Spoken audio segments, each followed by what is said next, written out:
Assalamualaikum warahmatullahi wabarakatuh.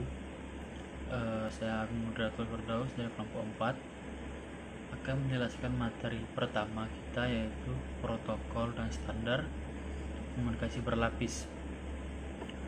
Pertama itu protokol. Protokol adalah kumpulan aturan-aturan yang mengendalikan komunikasi dalam satu network.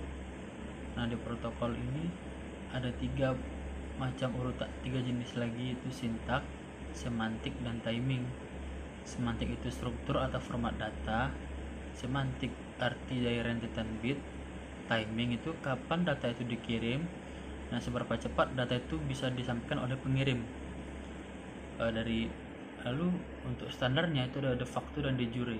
De facto itu adalah standar yang belum disahkan oleh badan organisasi, tapi sudah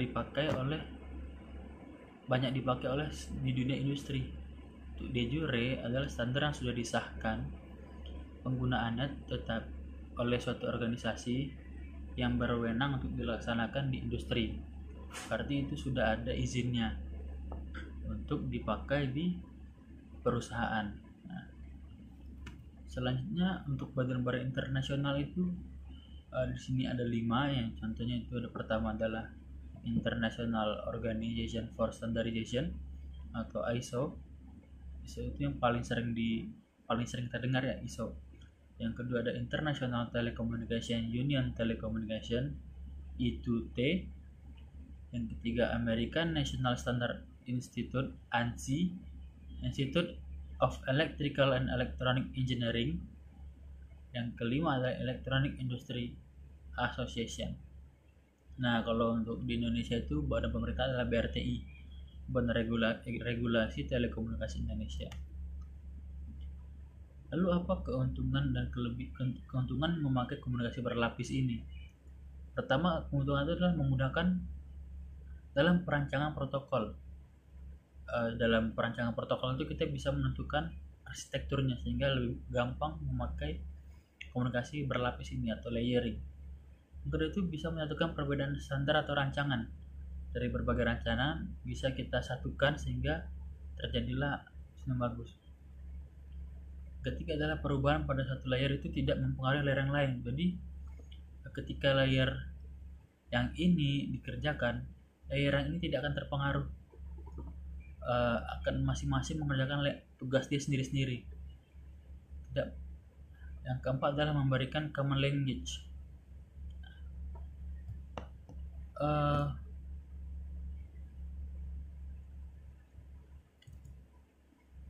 Selanjutnya untuk dari layer-layer yang akan saya bahas ini itu adalah physical layer, data link layer, network layer, presentation layer, and application layer.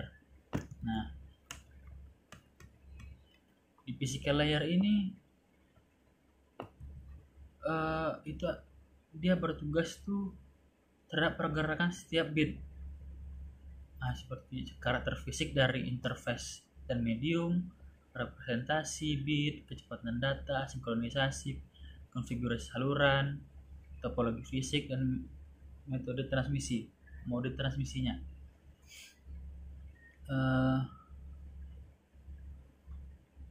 Lalu ada data link layer. Data link layer itu ada 5. Tugasnya itu dia bertanggung jawab itu pergerakan frame hop, sedangkan tadi kan kalau application layer kan bit ya. Kalau frame antara hop, kalau yang physical tadi itu bit antara hop, sedangkan data itu frame antara hop. Berarti lebih besar lagi daripada application tadi, karena frame itu kan terdiri dari beberapa bit, banyak bitnya. Nah, dia itu bertanggung jawab itu dalam bentuk framing, physical address, flow control, error control, dan access control. Lalu ada network layer. Dia itu bertanggung jawab paket end to end. Jadi dari setelah bit dibungkuskan menjadi frame lalu menjadi paket, sehingga network ini mengirim apa yang sudah dikerjakan oleh 2 layer sebelumnya tadi. Itu bertanggung jawab dalam bentuk itu logical address dan routing. Lalu selanjutnya adalah presentation layer. Itu bertanggung jawab terhadap translasi kompresi, dan enkripsi. Tugasnya itu translasi, enkripsi, kompresi. Translasi itu bertugas itu berjalan suatu proses yang sedang berjalan dalam komputer. Biasanya itu mempertukarkan karakter string, angka, dan sebagainya. Sedangkan enkripsi itu komunikasi beberapa informasi yang sensitif dan memerlukan keamanan koneksi. Dan kompresi itu mengkompresi data informasi diperlukan untuk mengurangi penggunaan bit ke dalam setelah proses translasi. Lalu ada application layer, itu dia bertanggung jawab atas layanan kepada user. Setelah semuanya tadi itu dilaksanakan, maka ada application layer inilah yang memberikan kepada user. Tidak itu bertanggung jawab kepada network virtual terminal, file transfer, access to management, mail service, dan directory service. Sekian dari saya, terima kasih. Nah, materi 2. Baik, terima kasih sebelumnya. Selanjutnya saya Ahmad Zulfadli akan menjelaskan tentang pensinyalan. Yang pertama kita mulai dari definisi sinyal. Yaitu sinyal adalah suatu isyarat untuk melanjutkan atau meneruskan suatu kegiatan, atau secara umum dapat didefinisikan bahwa sinyal ialah suatu besaran fasis yang merupakan fungsi waktu, ruang, atau beberapa variabel. Secara singkatnya, sinyal ini berbentuk tanda-tanda, lampu-lampu, atau suara, dan lain-lain. Dan bisa kita simpulkan bahwa sinyal merupakan adalah sebagai tanda-tanda. Dalam kali ini kita akan mempelajari ada dua macam jenis sinyal, yaitu sinyal analog dan sinyal digital. Sinyal analog merupakan gelombang elektromagnetik dan bergerak atas dasar frekuensi. Jadi sinyal analog adalah berupa gelombang elektromagnetik yang bergerak atas dasar frekuensi. Dan frekuensi merupakan jumlah getaran bolak-balik. Dapat kita lihat bahwa di bawah adalah merupakan bentuk sinyal analog. Terus yang kedua, sinyal digital. Sinyal digital merupakan hasil teknologi yang dapat mengubah sinyal menjadi kombinasi urutan biner atau urutan angka 0 dan angka 1. Sinyal digital disimbolkan dengan angka-angka yang dapat diproses atau dibaca oleh komputer. Dan bentuk sinyal digital adalah sebagai berikut, yaitu yang mana nolnya itu di bawah dan satunya itu berada di puncak teratas yang paling tinggi. Jadi sinyal digital ini adalah bentuk sinyal yang berupa bilangan biner atau kombinasi angka 0, 1, 0, 1 dan seterusnya. Yang kedua kita masuk ke proses sampling. Proses sampling merupakan mengubah sinyal analog yang berbentuk sinyal waktu kontinu menjadi sinyal waktu diskrit. Proses sampling harus memenuhi syarat, yaitu syarat Nyquist, yaitu Fs harus lebih besar dari 2 Fi. Fs merupakan frekuensi sinyal sampling dan Fi merupakan frekuensi sinyal informasi yang akan disampel. Secara matematis, sinyal sampling analog sinusodial dapat ditulis seperti berikut. X1 sama dengan A sin 2pi Ft, atau dapat disederhanakan menjadi F sama dengan Fi per Fs. F merupakan frekuensi, Fi merupakan frekuensi informasi, Fs merupakan frekuensi sampling. Karena F sama dengan 1 per T, maka dapat dituliskan bahwa Fs sama dengan 1/Ts. Dan Ts ini merupakan periode samplingnya. Misalkan terdapat sebuah sinyal sinusodial dengan A sama dengan 3 dan F sama dengan 2 Hz. Kemudian disampling menggunakan 20 Fs atau Fs tadi merupakan periode S-nya merupakan periode sampling.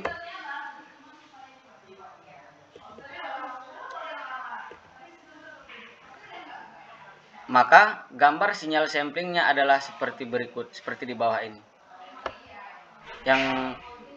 Yang sebelah kiri saya merupakan sinyal sinusodial sebelum disampling. Dan yang di sini merupakan sinyal sinusodial setelah disampling. Dan dapat kita saksikan seperti gambar berikut ini. Dan yang terakhir adalah gangguan transmisi. Gangguan pada transmisi itu ada beberapa. Yang pertama atenuasi, yang kedua distorsi atau penundaan, yang ketiga noise. Atenuasi merupakan gangguan pada transmisi data, yaitu kekuatan sinyal akan melemah karena jarak yang jauh yang dilalui media transmisi atau jarak yang jauh yang terdapat pada media transmisinya. Distorsi terjadi akibat kecepatan sinyal yang melalui medium atau media berbeda-beda sehingga sampai pada penerima dengan waktu yang berbeda atau biasa juga disebut dengan delay distortion. Dan yang terakhir, gangguan pada transmisi ini adalah noise. Noise ini merupakan tambahan sinyal yang tidak diinginkan yang masuk dimanapun di antara pengirim dan penerimanya.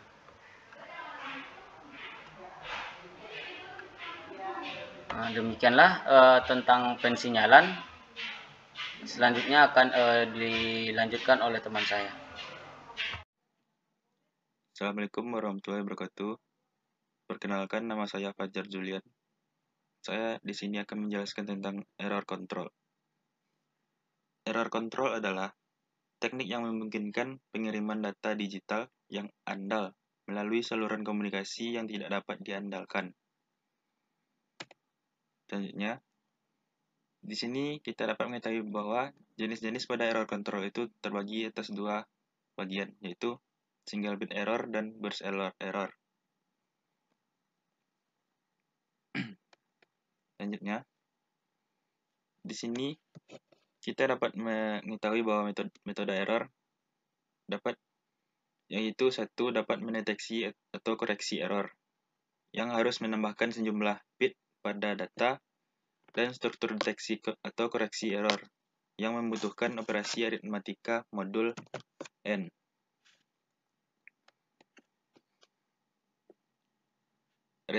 Retransmission. 1. Hanya perlu untuk mendeteksi keberadaan error atau jumlah dan lokasi bit yang mengalami error, tidak perlu tahu jumlahnya. 2. Perlu juga untuk menambahkan bit redundant bit ke dalam data. 3. Jika data terdeteksi bebas error, redundant bit dibuang dan data diteruskan ke lampiran selanjutnya. Kita akan balik ke slide selanjutnya. Linear block code. Di sini kita dapat melihat contoh dari linear block code yang terlihat pada gambar berikut.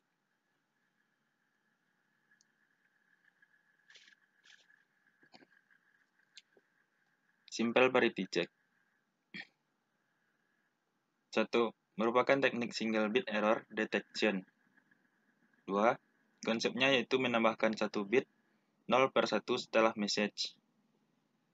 3. Jika bit 1 berjumlah ganjil, ditambahkan 1. 4. Jika bit 1 berjumlah genap, ditambahkan bit 0. Dan selanjutnya kemampuan deteksi untuk setiap error yang berjumlah ganjil. Selanjutnya, kita masuk ke Hamming code. Di sini pengertian dari Hamming code adalah dapat mendeteksi kesalahan 1 bit dan 2 bit atau memperbaiki kesalahan 1 bit tanpa mendeteksi kesalahan yang tidak dikoreksi. Yang dapat kita lihat pada gambar berikut.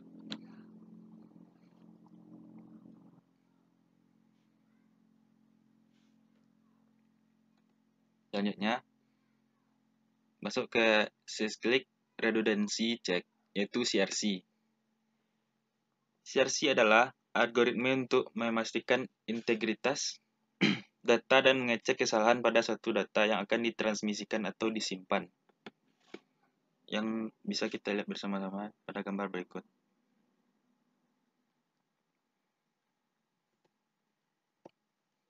Dan sekian presentasi dari saya. Jika ada salah, mohon maaf. Assalamualaikum warahmatullahi wabarakatuh.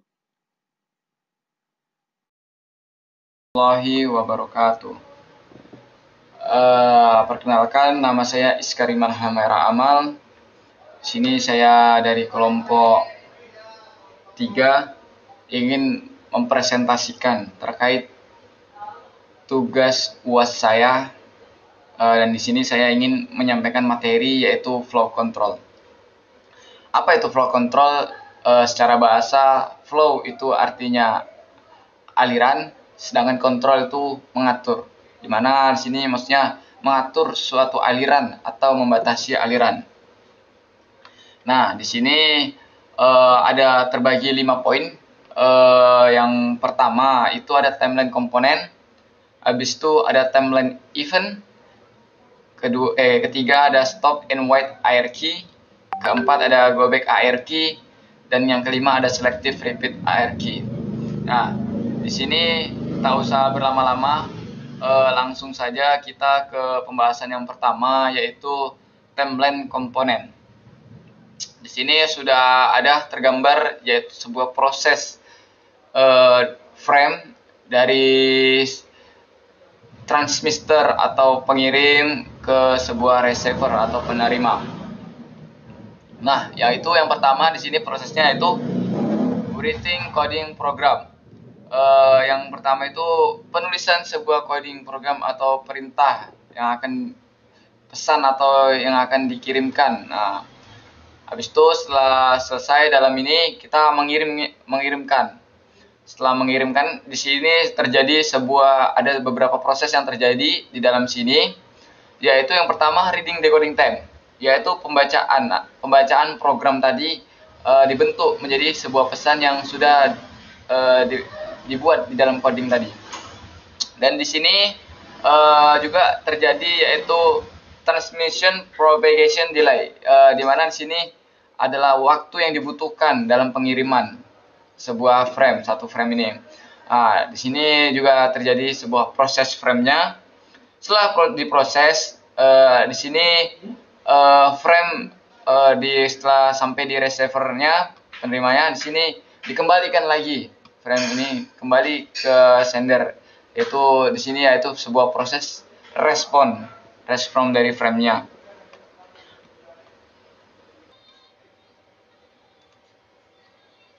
Baiklah, di sini kita akan melanjutkan ke pembahasan selanjutnya yaitu stop and wait hierarchy. Nah, di sini sudah ada tampil slide-nya, yaitu pertama kita akan membahas protokol dari stop and wait hierarchy ini. Pertama yaitu standar dari stop and wait hierarchy ini yaitu mengirimkan frame ke receiver itu secara berurutan.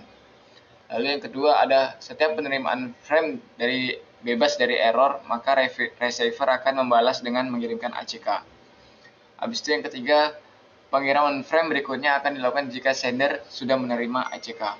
Lalu yang keempat, jika receiver menerima error frame ataupun tidak berurutan, maka frame tersebut akan dibuang atau di-discard. Maka tidak akan ada aksi untuk selanjutnya dari receiver. Oke, kita langsung saja ke sini pembahasan tentang timeline send 3 frame. Nah, di sini sudah tampil pengiriman secara 3 frame ya. Pertama di sini yaitu dari sender mengirim frame bit dan diterima oleh receiver. Receiver sudah menerima dan mengirim kembali ke sender, sehingga di sini disebut dengan ACK1. ketika sudah sampai ACK1 ini ke sender, sender menerima, habis itu diproses dan dikirimkan kembali ke receiver. Receiver menerima dan di sini dikirimkan kembali dan disebut dengan ACK2. Habis itu dikirimkan lagi ke receiver, receiver mengirimkan lagi ke sender dan disebut dengan ACK3. Jadi di sini dia prosesnya di stop and wait hierarchy yaitu berurutan. Jadi setiap satu frame-nya akan dibalas dari receiver itu yaitu 1 ACK. Jadi yang pertama satu frame dibalas ACK1. Habis itu frame 1 dikirim lagi ke receiver, maka dikirim lagi menjadi ACK2 dan seterusnya. Habis itu masalah pertama di mana frame 1 loss. Nah, di sini frame 1 loss salah satu skenario di mana frame yang pertama itu gagal. Jadi di sini pertama sudah ada sender. Sender sini mengirim 1 bit ke receiver. Nah, sini receiver menerima. Setelah menerima ACK1 ini dikirim ke sender. Ketika sender ingin mengirimnya lagi, di sini terjadi sebuah frame loss atau gagal pengiriman, sehingga di sini terjadi sebuah deadlock. Jadi di sini sender